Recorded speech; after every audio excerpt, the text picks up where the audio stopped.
just because I have to be up in Chippewa by 11, and I don't think I can make it by 11 if we're done by 11. So, come on, Christy. yeah. So, did you get to see them this weekend or talk to them? Not You talked to Tiffany on the phone, yeah, this week, yeah. Okay. Good. Thank God it's Friday already. Oh gosh. It is. I mean, it seems like it's like a Wednesday almost, but yet it's Friday. It's like, where'd the week go? So today for food, Christy? Yeah. I brought sweet potatoes. I brought potato casserole, juice, bananas. Oh yeah. Some healthy choices. Very, very Well, I good. showed you that big can of sweet potatoes last time you were over there, and I kept looking at it. I went, oh, I gotta get these used up. I was gonna drive myself insane, opening that cupboard and see that big can of them. Now, do they eat breakfast at home? I mean, at foster care? I don't know. She never said. I would assume they might. So if they're not real hungry in the morning, that might be. When I talked with Hannah yesterday about making sure that she could bring the kids at a different time. She said that Johnny and Tiffany have been getting up at 5:30 in the morning, which by the time they get here, then they've been up for quite a while. So they're tired. And that might, it might be we might see that of them being tired. I know Johnny does. Well, last time Johnny and Tiffany were both rubbing their eyes. So. Oh boy, that last time he was crabby. That was that time it was just me and you on Tuesday. Okay, can I tell you something? You did very well. One of the things that I observed that I made a comment in my notes about was you reading a book to both the kids and you playing blocks with both of them. That was super good that you could engage in both of them at the same time. They were pretty calm. Tiffy was really quiet on Tuesday. Yeah. I didn't really hear much out of her. She was more focused in her little baby doll. She was. She brought him over. Do you want me to feed her too? Yeah. And then I hold the bottle. You should have seen it, Kelly. It was so cute. So there's two things that I'd like to do today in our short time together. One is talk about Monday's incident going to the park, and kind of getting that out in the open and talking about. Yeah, you said you're gonna bring that up. Your perspective, Kelly, and my perspective. And then the other one is I wanted to, if we have time, talk about how to respond, Sam, how you would respond to Tiffany when she doesn't want a hug or a kiss or doesn't want to show. You just kind of say okay and maybe ask again later. Yeah. So those are two things. So you guys get to decide. Yeah, respect everybody's body. Yeah. What do you want to do first? Go ahead, Kelly. So Monday's on the way to the park, and this is a place of total honesty. If you're frustrated, if you're angry, if you don't understand, just can you kind of tell me your perspective of what was going on and what happened so that I can understand more from your viewpoint? Well, you gotta get down to the park somehow. Okay. So how do you wanna do it? The kids wanna ride their bikes, you can either not let them ride or ride. So maybe there's sidewalk rules, maybe there's city ordinances, Maybe it don't matter, maybe it does matter, maybe it's safe, maybe it's not safe, maybe they're darting out on the road, maybe they're safe going down that way. Lots of maybes. Can you tell me something that's not a maybe and what your perspective of it was? Perspective? Yep. They're going down to the park. Okay. Alright, I gotta take an airplane down there. And I got a tunnel under. Gotta take the sidewalk. Yeah, or cut through somebody's yard and over the trees. A lot of tree climbing though. So, from what I'm hearing you say then is that you are comfortable letting Johnny decide how he's going to get from the clinic to the park. So I think it's good to get perspective from the kids. Because sometimes they'll teach us just as much as we'll teach them.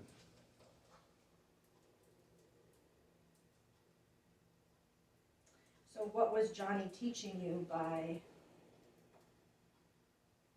He was teaching me that he enjoyed it. He wanted to ride his bike down to the park. He was enjoying it. I don't see him darting out on the road. I'm standing between him and the road, just like as if we were walking, like you mentioned. If if they were trying to get out on the road, and I could see it more of a safety issue then. I could also see just as easily as, perceiving it to be a safety issue with them riding, I could see it just as much of a safety issue if maybe they got loose in my hand. I think they could make it onto the road faster with their little legs than they could pedaling, especially with that one bike, the tire slips every time you pedal it. I gotta go too fast on that thing. But if you guys want us to walk them down, we most certainly can walk them down. That's not a problem. It's not any major thing to walk down to the park versus ride. I don't really care. Okay. They want to ride. That's why I thought, well, let them ride. They want to ride. They're having fun. But if you guys are seeing it as a safety thing, or if it makes them more comfortable, by all means, we can walk them down. It doesn't matter to me. So there is a couple of different issues. We did talk about pedestrian safety. We did set up a safety plan in session when we go to the park, and it was agreed upon that we either hold their hand or we carry them. So that is definitely a safety rule that has to happen. Otherwise, if we can't follow that, we won't be able to leave the premises. The other thing is that I realized this morning when I was thinking about this conversation is not that it's just what we want to do, but there's a reason behind why we have routines and expectations for our children, because they know what to expect. And after a while, it becomes, it's a safety issue or like a security issue for them. Johnny and Tiffany know that when they leave the room to go, or when they leave the clinic to go to the park, that mom or dad's gonna hold their hand or they're gonna carry them. Of course, there's going to be times as they get older and that'll change. But for what we're gonna do next week is we're gonna really dive into why is clear, concise, and consistent expectations. How does that affect small children for secure relationship? One of the things that I've observed, and I've observed it in session, but not so much outside of session, like when Hannah or John come to get them, is Johnny is very dysregulated in our sessions. He has a lot of emotions going on and doesn't necessarily know how to calm himself down. Kelly, you do a really good job about observing it and having him take some deep breaths. But for some reason, when the kids are coming to session, they're having like two different reactions. Johnny is dysregulated, a lot of defiance, a lot of crying, a lot of whining, and Tiffany is a lot of avoidant, like pushing you away, Sam. So I don't really know why that is, other than we're gonna focus on whatever the reason it is, how can we get through these behaviors I think it's mainly because when Kelly used to tell them, oh, just ignore mom, just go away from her, just do this, just do that. Well then, they're hearing that daily. Well, but we're not hearing that here. But when they did hear that, that's probably why they were so defiant towards me. Because he played that role. I've noticed that it's been observed that when an expectation is given to Johnny, hold my hand, put something away, sit down, if he doesn't want to do it, he does not want to do it, and he says no, which is normal, right? He's at the age where he's testing his boundaries. When we don't follow through with our expectations, and Kelly, you said it, we learn from our kids, what is Johnny learning from us? Mm-hmm. So when you have an expectation for Johnny, you're gonna hold my hand, or I'm going to carry you to go to the bathroom, or go to the park, or whatever. You put an expectation when you leave the room. And Johnny says no, and then you allow that no and let him decide what he's gonna do. What are you teaching him in that very moment? Well, a few different things. Okay. So, I mean, a lot of this is semantics, but for one thing, we're teaching them that we can learn from them as well as they can learn from us. Not to be so rigid, to be a little more flexible.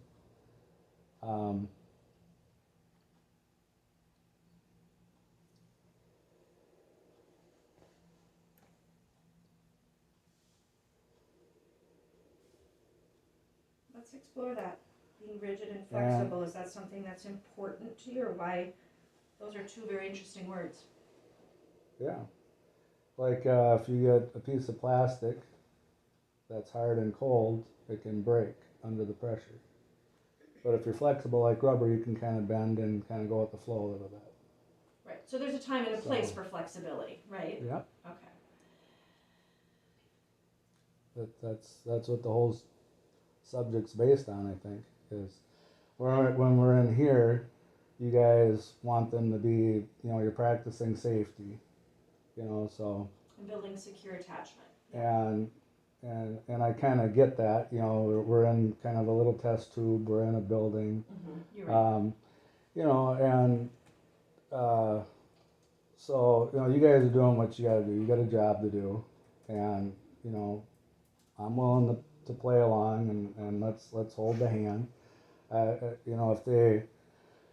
If they go into another room by Manny, he kind of says hi, and then he's got work to do. So you're trying to teach him rules, and so I get it, So we're gonna play along.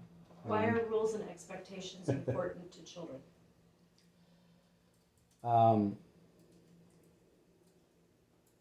It's an attempt to keep them safe, to try to keep order, and I mean there's a big long list of things around that, So I mean, why are any rules set, so you can kind of have a little bit of order,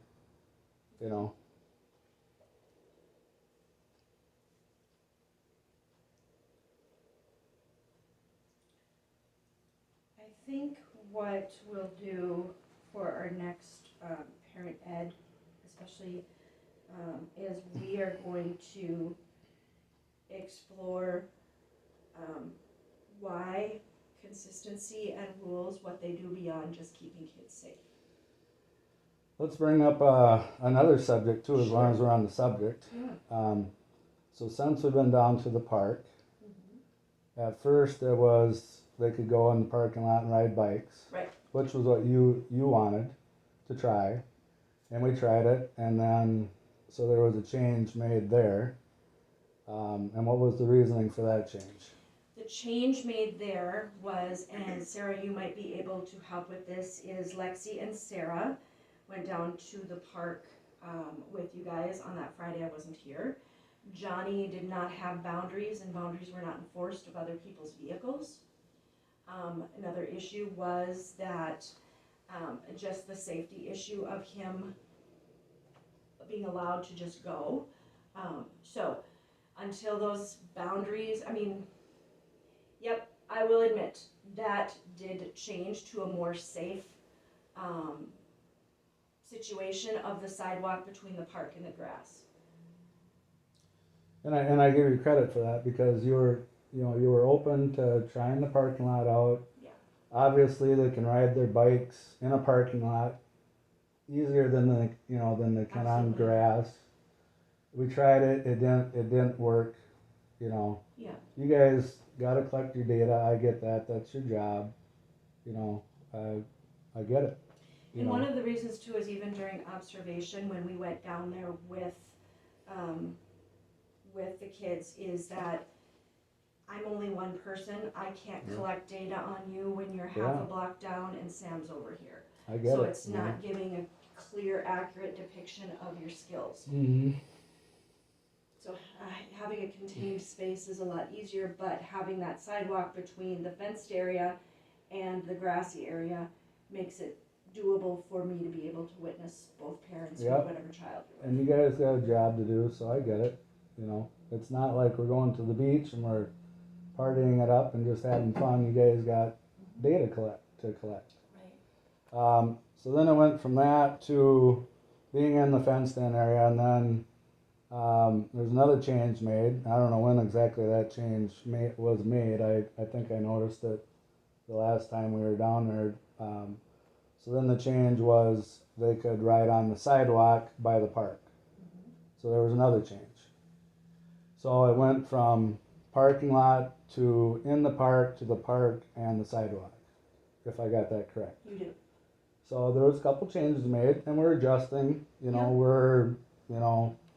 we're adapting to the situation. It's a new park. We trying a new park, so everything's new. Mm-hmm. Trying to figure it all out. And it's the same thing with going down to the park. We're adapting, changing, trying new things. And like I said, you guys want them to walk down the park. I don't got no problem with that. But you know, we're adapting, changing, trying new things. And if this is going to work or not work, that's fine. I'm going to cooperate with whatever you guys want.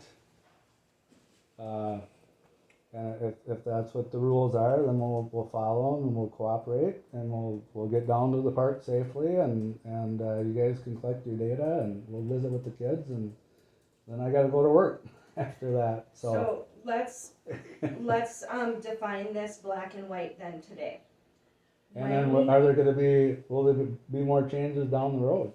Maybe. When we Right? walk to the park, we need to follow the safety plan that you guys set in place.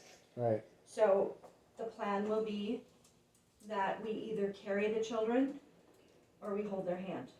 Yep. That's it. That's it. There's no deviation from that. Yeah. If Johnny says no, Yeah. what you can do is give him a forced choice of, would you like me to hold your hand or do you want me to carry you? Same way with Tiffany. Although Tiffany, I think I prompted you in the parking lot. She fussed at first, but then she gave in. She knew you were gonna carry her down. Our children need to know who's in control as far as keeping them safe, and they always have the same consistent expectations when we leave here to go to the park. So maybe that might be if riding the bike or the scooter or whatnot is difficult down there, maybe we don't bring it to the park and you just do it in the back where we did it before here. That would, if it's too difficult bringing that down there, and if that sidewalk between the fence and the grass isn't good enough, or they wanna argue with it, or they don't want that, and you guys just don't wanna bring the bikes down there, that's fine. But what I see is when an expectation, especially something like this, is given, and the child is able to dictate, no, I'm not going to do it, and then we don't follow through, we're teaching our children that we're not following, what we say matters. We say what we mean and we mean what we say. Right. So, And you're building a foundation. but wouldn't that also apply to you guys? Because, I mean, wouldn't you agree that by leading by example is the best way to lead? So let me ask you this. So being flexible with him riding the bike on the sidewalk between the fence and the grass, not on the street side, is that a safety issue?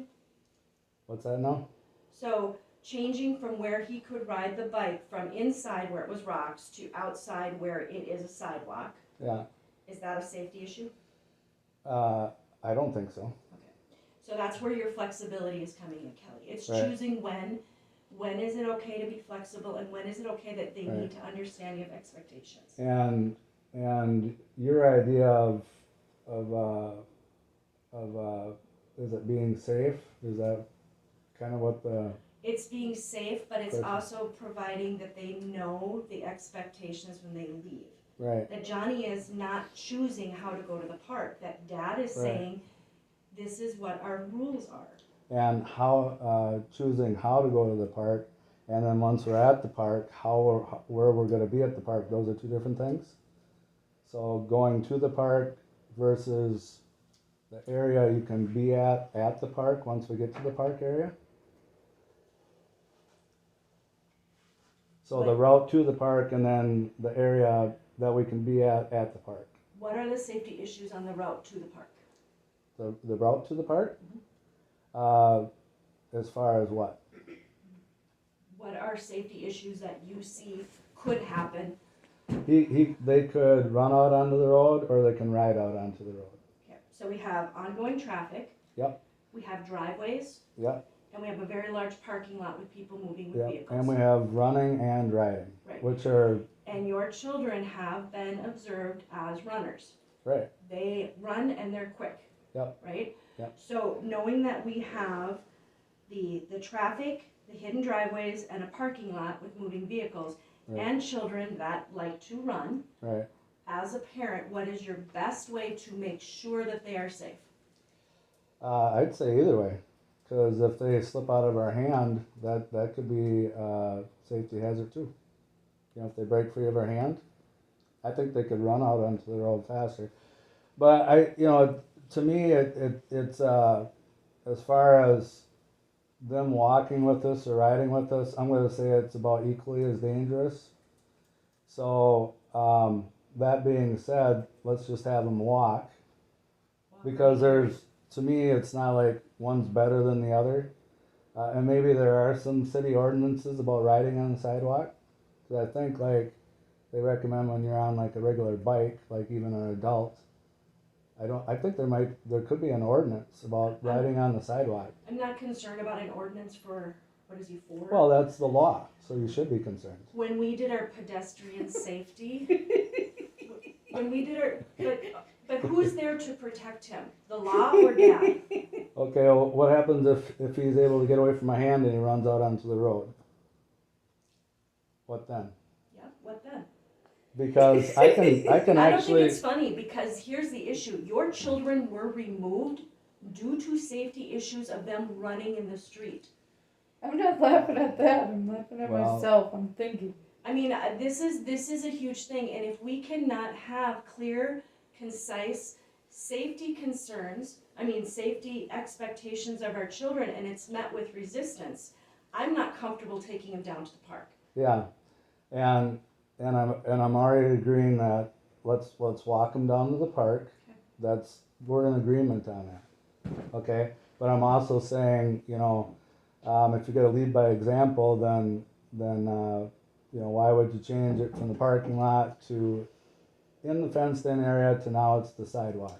So apples to oranges, walking down to the park, my expectation never changed. Yep. It did not change. Holding hands, carrying your child. Right. That has never changed. Yep. So that's the issue that we are addressing today. Yep. And that's already said and done. Okay. So we're gonna walk them down or carry them from Yeah. now on. And if Johnny or Tiffany refuse, you can give them the forced choice. Which one do you want? Me holding your hand or me walking? If they choose not to, when we give in, we're teaching them that they don't have to listen. Right. And that they get to, yeah. So that is an expectation. If we can't follow that, I am not comfortable accompanying them to the park with you guys. Yep. And that's agreed upon. Okay. Let's go out and wait for them, because they should be here any minute. And then I will make note of this, and we will work on some stuff about rules and expectations next week, so, and why they're important. And thank you so much for your honesty, Kelly, and your perspective. Well, yeah, we gotta get it all out in the open, because otherwise it don't really get resolved. No. And we're here to learn. That's why. I mean, and so that's why we have our parent ed, and then we have time to practice what we learn. So, yeah, it'll be good. Tiffany today, perfect response. If she doesn't want a hug, she doesn't want a kiss. Sometimes what we tell parents to do too is if they don't want the full-on hug, full-on kiss, try gentle touches, getting her used to it. Make sure that we're not. Hannah mentioned to me that last time you were leaving. Tiffany didn't want to give you a hug. You mentioned, Tiffany, if I don't get a hug, I'm not going to come see you. So we really want to avoid that guilt because she doesn't understand what that means. So try to avoid those comments of, I'm not going to come see you if I don't get a hug. Or, Mama's sad. You can just give her autonomy, okay, and then just do the gentle touches and see if she comes around. What's autonomy mean? Their own personal space. So like we never want to force our children to hug or kiss if they don't want to. They are a person of themselves. They can decide yes or no. So if either one of the children don't want a hug or a kiss or physical affection, by forcing that on them is not a healthy way. So if Tiffany says no or backs away, what we're going to do is we're just going to say okay and let her make that decision that she doesn't want a hug or doesn't want a kiss, and then not have comments of guilt, because we don't want to add guilt to her. She's just a little girl trying to figure stuff out. Yeah, so give them a hug if they want one. Offer it. And if they don't, If they don't, say okay. just give a little time or a little Yeah. space. Yep. And let them come in and when Yeah. when they're ready. Yeah, we're all that way. Nobody likes to have anything forced on us. Oh, I don't know, forced hug once in a while? No. Just kidding. All right. That's me though, not Tiffany. I could have sworn we had more sound.